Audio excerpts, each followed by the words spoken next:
குழந்தை நட்சத்திரமா அறிமுகமாகி இப்ப திரையில ரொம்பவே ஃபேமஸா நடிச்சிட்டு இருக்கவங்க தான் நடிகை சுஜிதா. இவங்க யூடியூப் சேனல்ல ரீசெண்டா ஒரு வீடியோவை போஸ்ட் பண்ணியிருந்தாங்க. அந்த வீடியோ ரொம்பவே வைரல் ஆயிடுச்சு. அது என்னன்னா, கோவையில மருதமலை அடிவாரத்துல எங்க குடும்ப நண்பருடைய வீடு இருக்கு. சில மாதங்களுக்கு முன்னாடி நீலகிரி சுற்றுலா போயிருந்தப்ப அவங்க வீட்டுக்கு போயிருந்தோம். எப்பவுமே டூர் போற இடங்கள்ல பிடிச்ச வீடியோவை எடுத்து நாங்க அப்லோட் பண்ணுவோம். அந்த வீடியோக்களுக்கு பெரிய ரீச் இருக்கும். அந்த நண்பருடைய வீடும் மலை அடிவாரத்துல காடுகள் மரங்கள் சூழ ரொம்பவே நேச்சரா அழகா இருந்துச்சு. வீட்டையுமே ரொம்பவே ரசிச்சு கட்டி இருந்தாங்க.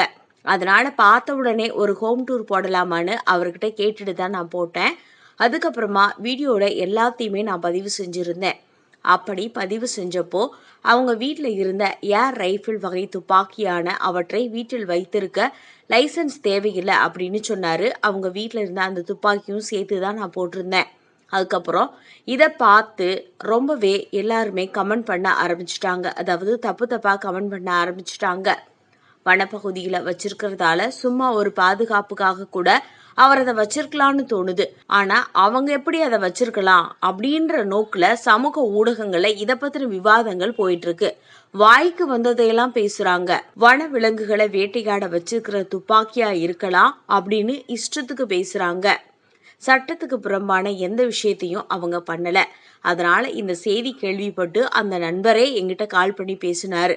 என்ன இந்த மாதிரியெல்லாம் யோசிக்கிறாங்கன்னு சிரிச்சுக்கிட்டே தான் கேட்டாரு. சமூக வலைதளங்கள்ல வைரல் ஆகிக்கிட்டு இருக்க ஒரே காரணத்துக்காக சில செய்தி சேனல்களும் இந்த செய்தியை ஒளிபரப்பி இருக்காங்க. ஆனா வனத்துறையில இருந்து எங்களை யாருமே இதுவரைக்கும் எதுவுமே விசாரிக்கல. மொத்தத்துல இதெல்லாம் தேவையில்லாத ஆணிதான்னு நான் சொல்லுவேன் அப்படின்னு இது பத்தின விளக்கம் கொடுத்திருக்காங்க நடிகை சுஜிதா.